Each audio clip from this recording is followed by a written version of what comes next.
Hi అండి, అందరికీ నమస్కారం. Welcome to VM Rayalaseema mother food logs. అందరూ బాగున్నారా? మేము బాగున్నాము. మీరందరూ కూడా బాగుండాలని మనస్ఫూర్తిగా కోరుకుంటున్నాము. ఇవాళ మేము మీకు సమ్మర్ స్పెషల్ కూల్గా mouth melting malai pudding recipe చేస్తున్నాము.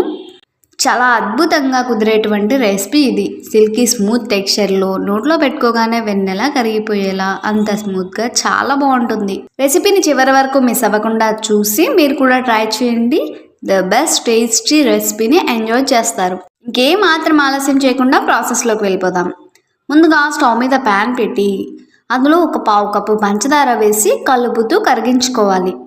ఇలా బాగా కలిపే కొద్దీ పంచదార బాగా కరిగి పాకం అనేది ఇలా కాస్త గట్టిపడుతుంది. ఇప్పుడు ఇందులో 500 ml పాలు వేసి బాగా మిక్స్ చేసేసుకోవాలి. ఇలా బాగా పాకం అంతా కూడా పాలల్లో కలిసే విధంగా కలుపుతూ ఉండగా చూడండి, పాలు ఇలా లేత గోధుమ రంగులోకి టర్న్ అయ్యాయి. ఇప్పుడు ఇందులో పావు కప్పు మిల్క్ పౌడర్ వేసి ఉండలు కట్టకుండా మిక్స్ చేసేసుకోవాలి. ఇలా మిల్క్ పౌడర్ వేసుకోవడం వల్ల ఈ మలాయ్ పుడింగ్ టేస్ట్ చాలా బాగుంటుందండి. ఈ విధంగా మిక్స్ చేసేసుకొని మరోవైపు చిన్న బౌల్లో 1/2 స్పూన్ అగర్ అగర్ పౌడర్ అంటే జెల్లీ పౌడర్ అండి, ఇంకా 2 టేబుల్ స్పూన్స్ నీళ్లు వేసి బాగా మిక్స్ చేసేసుకోవాలి. ఈ విధంగా మిక్స్ చేసేసుకున్న స్లర్రీని ముందుగా బాయిల్ చేసుకుంటున్న మిల్క్లో వేసి బాగా మిక్స్ చేసుకోవాలి. ఈ అగర్ అగర్ పౌడర్ని మనం సపరేట్గా మిక్స్ చేసుకుంటేనే టెక్స్చర్ అనేది పర్ఫెక్ట్గా వస్తుందండి. లేదు మీరు కనుక డైరెక్ట్గా ప్యాన్లోనే యాడ్ చేసుకుంటే మాత్రం లమ్స్ ఏర్పడే అవకాశం ఉందండి. సో మనం ఈ విధంగా సపరేట్గా మిక్స్ చేసేసుకొని ఇందులో వేసుకొని బాగా మిక్స్ చేసుకోవాలి. ఈ విధంగా మిక్స్ చేసుకుంటూ హై ఫ్లేమ్లో బాయిల్ చేసుకోవాలి. ఒక 5 మినిట్స్కి కన్సిస్టెన్సీ అనేది ఈ విధంగా వస్తుంది. ఇప్పుడు అల్యూమినియం టిన్ కానీ లేదా కేక్ టిన్ కానీ తీసుకొని అందులో ఈ మిశ్రమం మొత్తం వేసేసుకొని 1 గంట పాటు రిఫ్రిజిరేటర్లో వదిలేయాలి.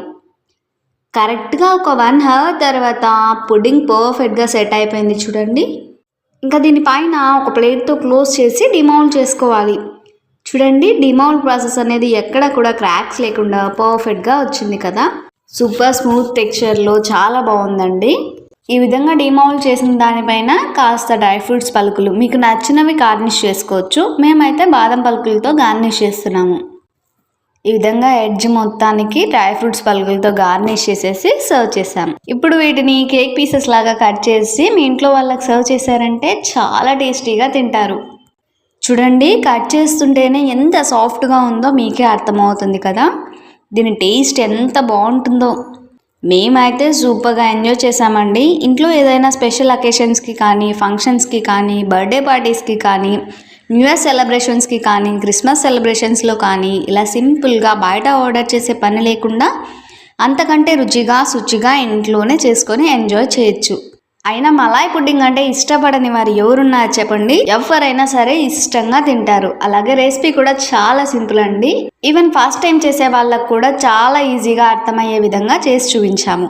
మరి మీలో ఎంతమంది ఈ మలాయ్ పుడ్డింగ్ రెసిపీని ట్రై చేశారో, ఎంతమందికి దీని టేస్ట్ బాగా నచ్చిందో కామెంట్ చేయండి. పిల్లలకైతే ఈ మలాయ్ పుడ్డింగ్ని సర్వ్ చేసి చూడండి, ఎవరైనా సరే చాలా ఇష్టంగా హ్యాపీగా ఎంజాయ్ చేస్తారు. ఈ silky smooth and tasty Malay pudding రెసిపీతో పాటు ఇవాల్టి మన పొడుపు కథ వచ్చేసి, ఇద్దరు ఒకే జాతికి చెందినవారు, కానీ ఒకరికి తల ఉంటుంది కానీ కన్ను ఉండదు, మరొకరికి కన్ను ఉంటుంది కానీ తల ఉండదు. మరి వాళ్ళెవరు? సూది గుండు సూది. మన వంటలు నచ్చిన వారందరూ కూడా లైక్ చేసి తెలిసిన వాళ్ళందరికీ షేర్ చేయండి. కొత్తగా చూసే వాళ్ళైతే మన ఛానల్ని సబ్స్క్రైబ్ చేసి పక్కనే ఉన్న బెల్ ఐకాన్ని క్లిక్ చేయండి. అప్పుడే మన టేస్టీ రెసిపీస్ అన్నీ కూడా మీకు నోటిఫికేషన్ రూపంలో వస్తాయి. అలాగే ఇన్స్టాగ్రామ్, ఫేస్బుక్ పేజ్ని కూడా విజిట్ చేసి లైక్ చేయండి.